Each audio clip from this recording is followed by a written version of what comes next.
12th of May 2017. A group of cybercriminals were searching for websites that had failed to update their version of Apache Struts 2, a software used when accessing web browsers such as Google Chrome or Microsoft Edge. During their search, they happened upon a major financial institution that had failed to update their credit dispute website. This security gap allowed the hackers to access the company's internal servers, adding themselves as authorized users, scanning the database for personal information, and then extracting it for their own use. These activities went on for 76 days until 29th July 2017, when the company's internal IT team discovered the breach. By the time the breach was discovered and fixed, the personal details of over 14 million British and 143 million American residents were compromised, including names, birth dates, addresses, social security numbers, as well as driving license details.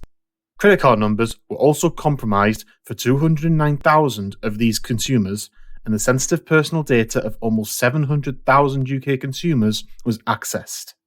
In 2019, this company reached an agreement with the American Federal Trade Commission to pay $300 million for victim compensation, while also receiving a fine of £11,164,400 from UK financial services regulator, the FCA, for failing to protect the information of UK consumers. Some of you may recognise this scenario, as the company that fell victim to this attack is one of many you interact with or use daily. This company is one of the big three credit reference agencies, Equifax. Think about the implications this attack will have on the information you process. Information you may have shared with Equifax may have been implicated in the attack. This example goes to show that even large financial institutions can be implicated in attacks.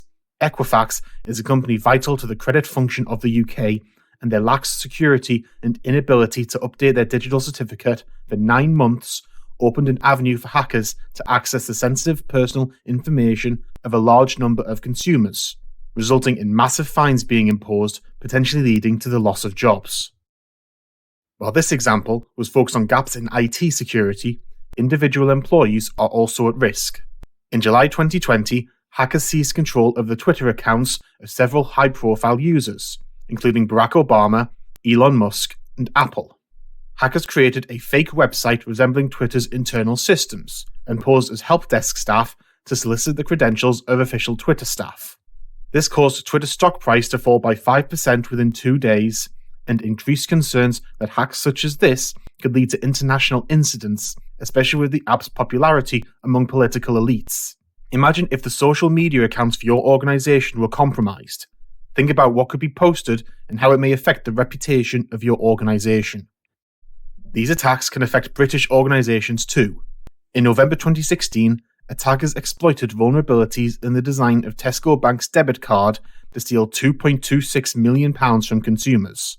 The FCA found that Tesco Bank breached Principle 2 by failing to exercise due care, skill, and diligence when designing its debit card, failing to take action to prevent the foreseeable risk of fraud, and failing to respond to the attack with sufficient urgency. The FCA imposed a fine of £16.4 million, and Tesco Bank was made to devote significant resources to improve the deficiencies that had left it vulnerable, to enhance its skills and systems, and to provide redress to affected customers. Are you certain your systems and processes are fully secure? What would happen in your organization if a hacker managed to gain access to key systems and exploit them? Are you aware of your processes in such a case? These examples demonstrate that cybersecurity affects everyone, from executives down to frontline staff. This is not solely the responsibility of IT staff.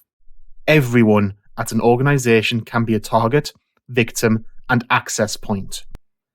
It is vital that everyone stays vigilant against attacks, and the best way to do this is through understanding the types of attacks that occur, how each can affect you, and how each can be avoided. In the next video, we will be looking at the different types of cyber attacks both you and the industry may be subject to.